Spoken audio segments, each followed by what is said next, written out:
My name is Cora Sterling. For as long as I can remember, I have loved the secret language of cities.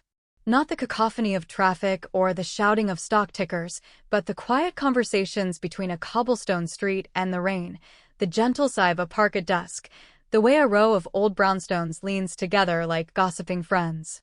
I became an urban planner to be a part of that conversation, to design spaces where life could breathe, where communities could take root and flourish in the dance between nature and structure. My work at Viridian Designs was more than a job, it was a calling. I spent my days drafting blueprints for green rooftops, pedestrian-friendly boulevards, and public squares designed to invite connection, not just passage. It was work that required patience, precision, and a deep, abiding belief in the potential for beauty in everyday life. This quiet passion, this preference for structure and steady growth, has always set me apart in my family. We're a family of celestial bodies, or so it often felt. My brother, Julian, has always been the sun, dazzling, effortlessly bright, the center around which everything orbits. He burns with a charisma that draws people in, a quick, flashing smile that promises success and adventure. I, by contrast, have always been the moon, quietly reflecting light, my phases methodical, my presence a constant, but often overlooked force. Our father, Marcus Sterling, a man who built his empire on handshakes and gut feelings, has always been drawn to Julian's fire. Growing up, Julian's scraped knees from a reckless bike ride earned more concern than my straight-A report cards. His half-formed business ideas, scribbled on napkins over dinner, were hailed as genius, while my meticulously rendered architectural models were met with a distracted, "That's lovely, dear." It wasn't born of malice, I don't think. It was simply a matter of language. My father understood the roar of a lion, not the patient work of a spider weaving its web. He saw Julian's ambition as a reflection of his own, while my diligence was simply expected. It was the wallpaper of our family life, reliable, present, and, ultimately, invisible. My late mother was the only one who spoke my language. She was a botanist, a woman who understood the power of deep roots and the slow, miraculous unfurling of a leaf. She would sit with me for hours while I built miniature cities out of blocks and fallen leaves in our garden. "Every great thing, Cora," she'd say, her fingers tracing the delicate veins of a fern, "starts with a quiet, patient plan." She passed away when I was in my final year of university, and with her went the one person who saw the strength in my stillness, the ambition in my patience. For 7 years, Viridian Designs had been my sanctuary, the place where my quiet work was not just seen but celebrated. My projects won awards, revitalized neglected corners of our coastal city, Port Blossom, and earned me a reputation as a thoughtful, innovative planner. I had found my place, a corner of the world where the moon was allowed to have its own light. And then, one Tuesday, the light went out. The end did not come with a bang, but with the sterile, muffled quiet of a conference room. There was no security guard, no cardboard box appearing ominously by my desk. There was only Mr. Croft, the firm's principal, a man whose kind eyes had always held a flicker of genuine respect for my work, now unable to meet my gaze. Beside him sat a woman from HR, her face a carefully composed mask of professional sorrow. "Cora," Mr. Croft began, his voice thin, his hands fidgeting with a pen. "As you know, the industry is shifting. We're having to make some difficult decisions to realign our strategic vision." The words were a cloud of corporate smoke, meaningless and suffocating. Realignment. Synergy. Downsizing. They were words designed to obscure the simple, brutal truth: I was being let go. He spoke of my projects being wonderful, truly, but perhaps too ambitious for the current climate. He mentioned a necessary restructuring. My 7 years of service, my award-winning designs, my unwavering loyalty, all of it dissolved into a handful of euphemisms. I didn't argue. I didn't raise my voice. The shock was a cold, heavy blanket, smothering any protest. I just nodded, a strange sense of detachment washing over me. I felt as though I were observing the scene from above, watching a character in a play I hadn't realized I was in. Back at my desk, the world seemed to be moving in slow motion. My colleagues, bless them, tried to pretend they weren't watching, their eyes fixed on their screens with an intensity that betrayed their awareness. I packed my belongings into a plain brown box, the mundane ritual feeling surreal. In went the smooth, gray stone I'd picked up from the beach at Whisper Cove, its weight of familiar comfort in my palm. In went the miniature model of the Weavers' Park project, a small, intricate world of tiny benches and trees that had taken me a month to build. I paused at the photo frame on my desk. It was of my mother and me, standing on a windy bluff overlooking the sea, her arm wrapped tightly around my shoulders. She was laughing, her face turned to the sun, while I was looking at the camera with a shy, hopeful smile. That was the day she told me she was sick. I tucked the frame carefully between my sketchbook and a stack of reference books. As I walked out of the Viridian Designs office for the last time, the glass doors sliding shut behind me, the sound they made was not a slam, but a soft, final click. It was the sound of a door closing on a life I had built with quiet, patient care. The first 2 weeks of unemployment were a study in stillness. I lived in a haze, the rhythm of my life broken. The city of Port Blossom, my canvas and my muse, suddenly felt alien. I'd walk for hours along the waterfront, the salty air sharp and clean, watching the ferries glide across the bay. I'd sit on the benches in Weavers' Park, my park, and watch families laugh and children play in a space I had brought to life. It should have been comforting, but instead, it felt like visiting a ghost. I was no longer a part of the city's conversation. I was just a silent observer. My apartment, usually a haven of organized calm, began to feel like a waiting room. My drafting table stood empty, its surface gleaming under a thin layer of dust. My days stretched out, formless and quiet, punctuated only by the hollow ritual of scrolling through job postings that felt like they were written in a foreign language. It was during this strange, suspended time that the invitation arrived. It was thick, creamy cardstock, the edges gilded in gold, lying on my doormat like a fallen star. My name, Miss Cora Sterling, was written in an elegant, flowing script. It felt formal, distant, as if I were a stranger. With a sense of dread, I opened it. Marcus and Julian Sterling request the pleasure of your company to celebrate Julian's promotion to Director of Development at Stonegate Holdings.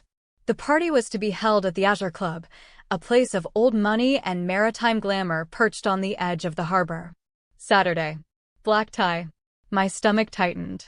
Julian, a director. Stonegate was one of the biggest, most influential developers in the region.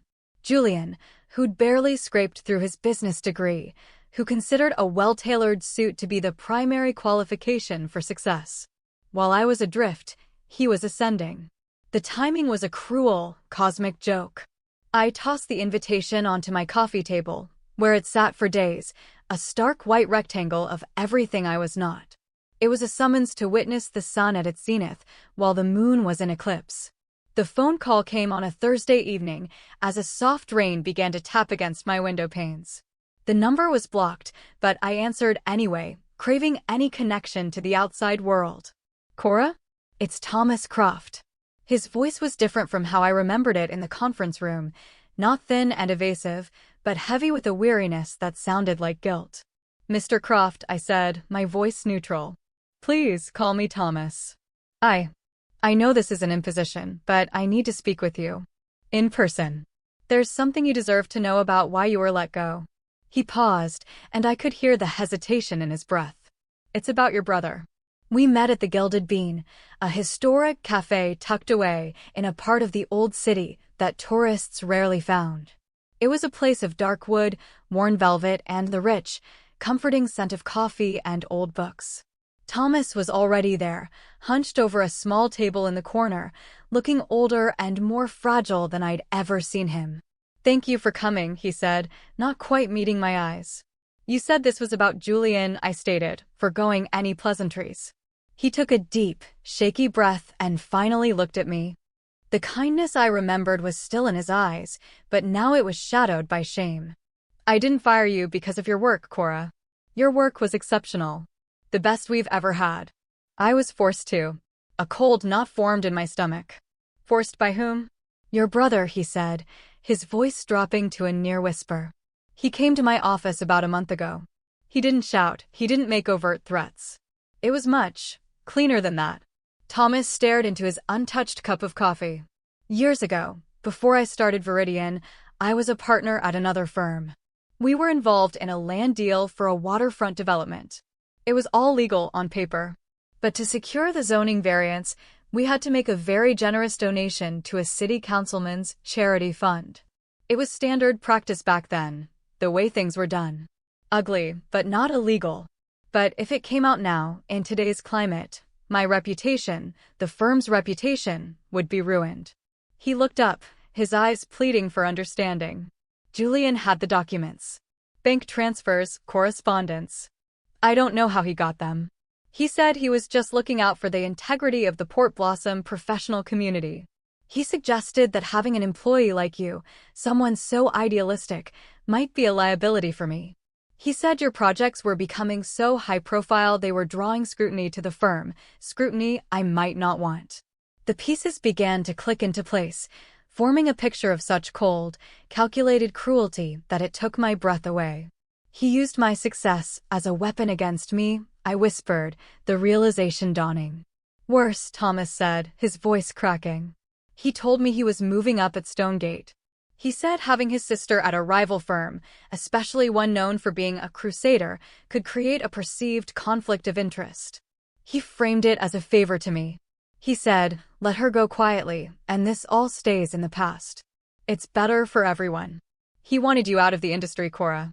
He didn't want the competition. The warmth of the cafe suddenly felt oppressive. The air grew thick. Julian hadn't just gotten me fired. He had used my own principles, my own ambition, as the justification for my professional execution. He had ensured that the moon would not be allowed to shine in the same sky as the sun. Why are you telling me this now? I asked, my voice surprisingly steady. Because I haven't slept a full night since, he confessed. Because your mother was a dear friend of my wife's. Because what I did was cowardly, and I can't live with it. He slid a thin manila folder across the table. I can't give you the documents Julian used against me, but I can give you this. It's a list of contacts at Stonegate, project numbers, a few internal memos I managed to get through a friend. It's not much, but it's a start. Julian's not as smart as he thinks he is. He's arrogant. And arrogant people leave tracks. I looked down at the folder, then back at Thomas's tired face. For the first time since I'd lost my job, the fog of helpless sadness began to burn away, replaced by a quiet, cold clarity. This was no longer about a lost job. It was about a lifetime of being diminished, of having my light deliberately shadowed. I picked up the folder. Thank you, Thomas, I said, my voice firm. This is more than enough.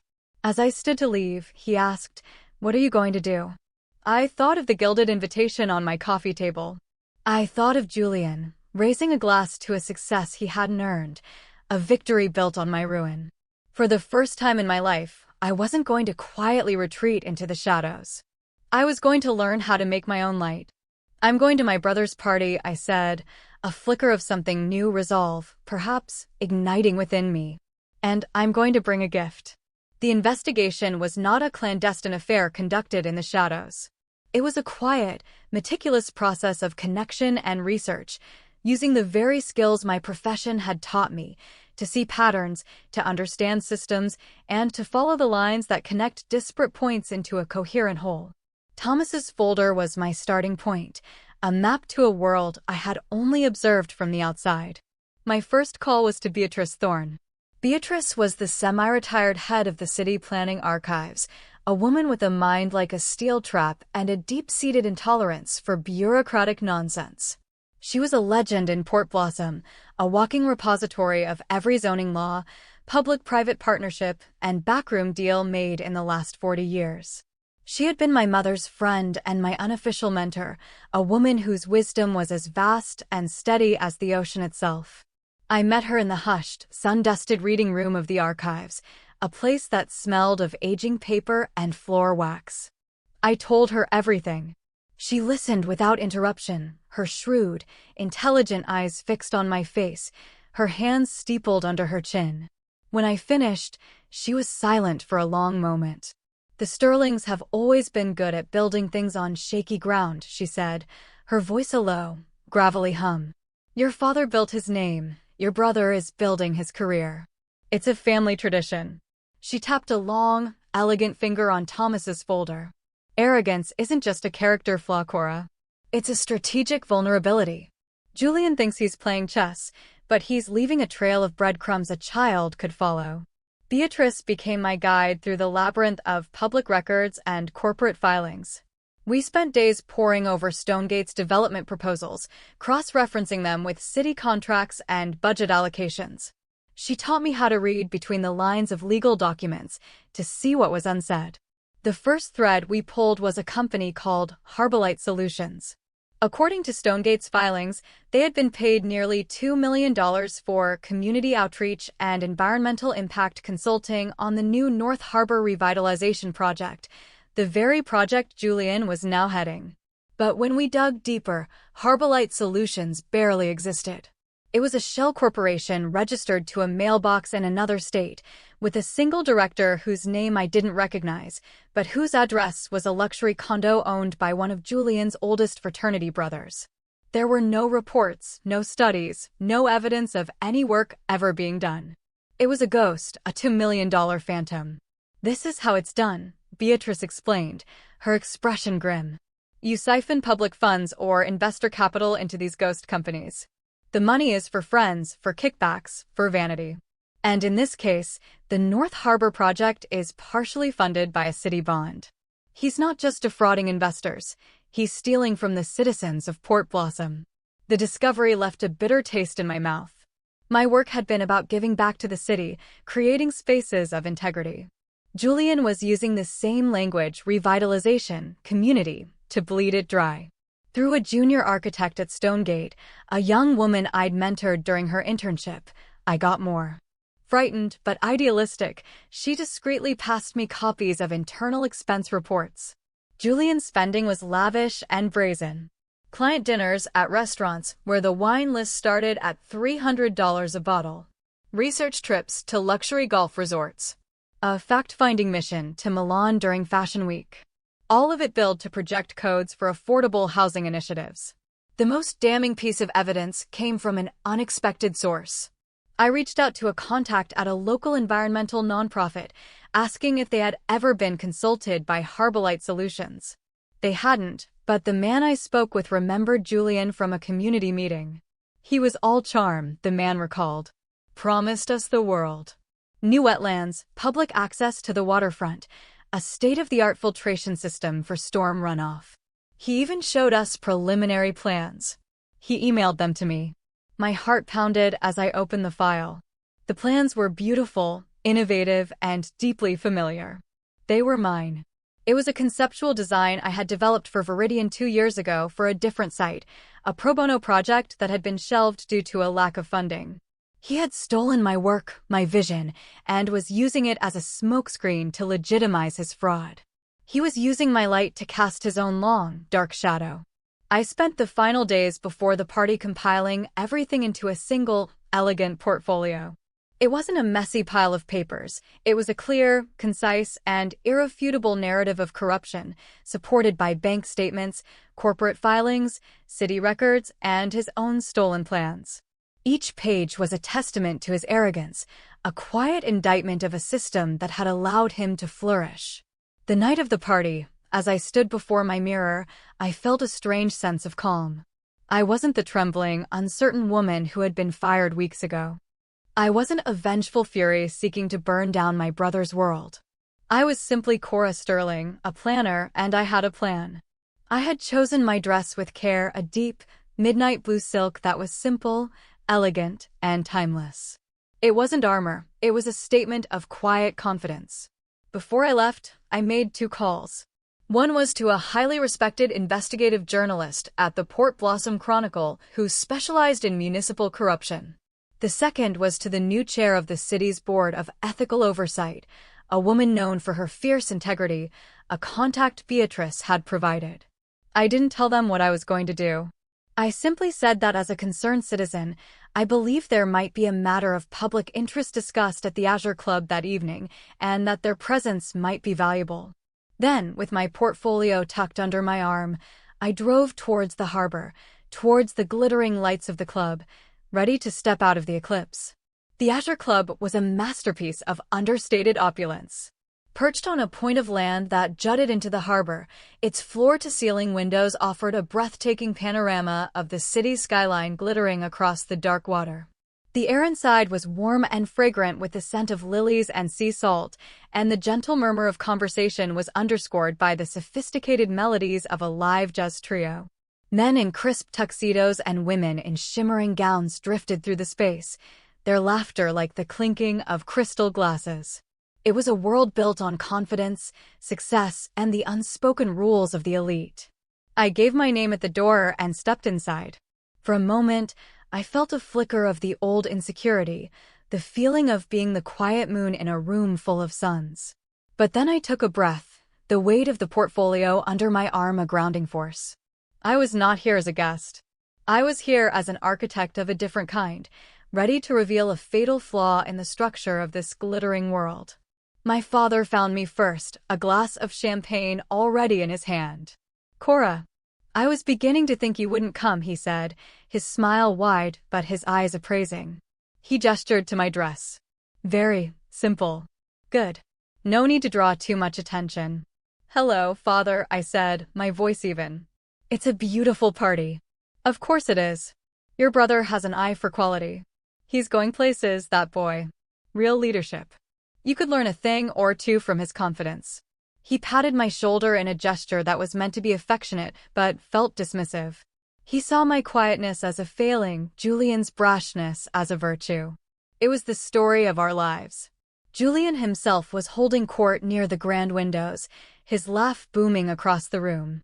He was glowing, flushed with victory and champagne, surrounded by a circle of older, influential men, the board of Stonegate Holdings, city council members, powerful investors. He looked every bit the golden boy, the Sun King in his element. He caught my eye and sauntered over, a triumphant smirk playing on his lips. "Cora, glad you could make it. I wasn't sure you'd be up for a celebration." "I wouldn't miss it for the world, Julian," I replied smoothly. "Congratulations. Director of Development. It's a very impressive title." "It's about vision, sis," he said, leaning in conspiratorially. "You get bogged down in the little details, the blueprints. You have to see the big picture." The irony was so thick I could taste it. At 8 o'clock, my father tapped a spoon against his glass, calling for silence. I saw the journalist, a sharp woman named Ms. Reed, find a discreet position near the back. The ethics chair, Mrs. Galloway, stood by the terrace doors, observing the room with a calm, discerning gaze. My small audience was in place. Julian took the small, makeshift stage, his face illuminated by a soft spotlight. "Thank you all for coming," he began, his voice ringing with practiced charm. "This promotion isn't just a personal achievement. It's a testament to what we can build here in Port Blossom when we have a bold vision. It's about building a future, a legacy." He raised his glass. "To Stonegate and to the future." The room echoed with applause and cries of "Hear, hear." He was about to step down when I spoke, my voice cutting through the fading applause. It wasn't loud, but it was clear and steady, and it carried across the suddenly quiet room. "Julian, a question, if I may?" All heads turned towards me. I saw Julian's smile falter for a fraction of a second. My father shot me a look of pure fury. I ignored them both and took a few steps forward, into the center of the room. "That was a wonderful sentiment about building a legacy for the city," I said, my tone conversational, as if we were in a boardroom meeting. I was so inspired by it that I was reviewing the public plans for the North Harbor project. The $2 million line item for community outreach paid to a firm called Harbolite Solutions. Could you tell us a bit more about the valuable work they did? A nervous murmur rippled through the crowd. This was not part of the party script. Julian's face tightened. "That's an administrative detail, Cora. This isn't the time or place." But it seems so central to the project's integrity, I pressed on gently, opening my portfolio. Because when the Port Blossom Chronicle tried to contact them for a story on the project, they found the company is registered to a P.O. box and has no employees. I was just hoping you could clear up the confusion. I glanced pointedly at Ms. Reed, who was now scribbling furiously in her notebook. My father started towards me, his face a thundercloud. Cora, that's enough. I held up a hand, not to him, but to the room. And then there's the design itself, I continued, my voice gaining strength. I pulled out a copy of my old Viridian plans and held it up next to a printout of the plan Julian had presented. The wetlands restoration, the public esplanade, it's a beautiful vision. In fact, it's the exact pro bono design I created at Viridian 2 years ago. A design you knew was shelved. What a remarkable coincidence that your vision for the community is identical to mine. The silence in the room was now absolute, heavy, and cold. The jazz trio had stopped playing. The air crackled with tension. Julian stood frozen on the stage, the color draining from his face. The circle of powerful men who had surrounded him moments before had subtly taken a step back, creating a visible distance. "This is ridiculous," Julian finally stammered, his voice losing its confident timbre. She's vindictive. She was let go from her job. She's unstable." "Am I?" I asked softly, looking not at him, but at Mrs. Galloway from the ethics board. "Or am I a citizen of Port Blossom who is concerned when public bond money is funneled into a shell corporation and when development plans are based on stolen intellectual property? I have all the documentation right here. For anyone who's interested in the little details." I laid the open portfolio on an empty table near the stage. It was an invitation. No one shouted. No one accused. The climax was not an explosion, but a quiet, collective turning away. I watched Julian's world crumble, not in a storm of fury, but in the cold, silent judgment of the peers he had worked so hard to impress. The men who had clapped him on the back were now avoiding his eyes, whispering to their wives and their lawyers. My father stood rigid, his face pale, looking between his son on the stage and me in the center of the room, as if he was only just now seeing us clearly. I had not raised my voice. I had not sought revenge. I had simply brought the truth into the light, and in the light, his glittering facade had dissolved into dust. I turned and walked out of the club, leaving the portfolio, my gift, behind me. The cool night air on my face felt like a benediction, the sound of the waves a quiet, cleansing applause. The aftermath of the party unfolded not like a dramatic storm, but like the slow, inevitable turning of the tide. Ms. Reed's article appeared on the front page of the Port Blossom Chronicle 2 days later. It was a masterclass in investigative journalism, sober, factual, and utterly devastating. It laid out the shell corporation, the stolen plans, and the trail of fraudulent expenses with surgical precision. The city's Board of Ethical Oversight launched an official inquiry the same day. Julian was suspended from Stonegate Holdings, his ascension halted as abruptly as if he'd run into a glass wall. My father, implicated by his financial ties to the shell company's director, resigned from the boards of 2 major city charities. Their sun had not just been eclipsed, it had begun to set. There was no shouting match, no dramatic confrontation. Their world simply, quietly, contracted around them. I ignored the frantic calls from Julian and the stilted, angry voicemails from my father. I spent my days walking, breathing in the city I loved, feeling the ground solid beneath my feet for the first time in weeks. I was no longer a ghost in my own life. A week later, Thomas Croft called me. "I'm dissolving Viridian Designs," he said, his voice surprisingly light. "The old name, the old way of doing things, it's time for a change. I'm starting a new firm. Smaller, more agile, and built on a foundation of absolute transparency. I want you to be my partner, Cora. Not an employee. A full partner. We'll build it together, the right way." The offer was a vindication, a tangible symbol of my reclaimed worth. A few weeks ago, I would have accepted without hesitation. But something in me had shifted. The quiet moon had learned it could generate its own light. It no longer needed to reflect another's. "Thank you, Thomas," I said, with genuine gratitude. "It's a wonderful offer. Can I have some time to think about it?" That evening, I cleared off my dusty drafting table. I unrolled a fresh sheet of paper, the crisp, clean scent filling my small apartment. I picked up a pencil and began to sketch.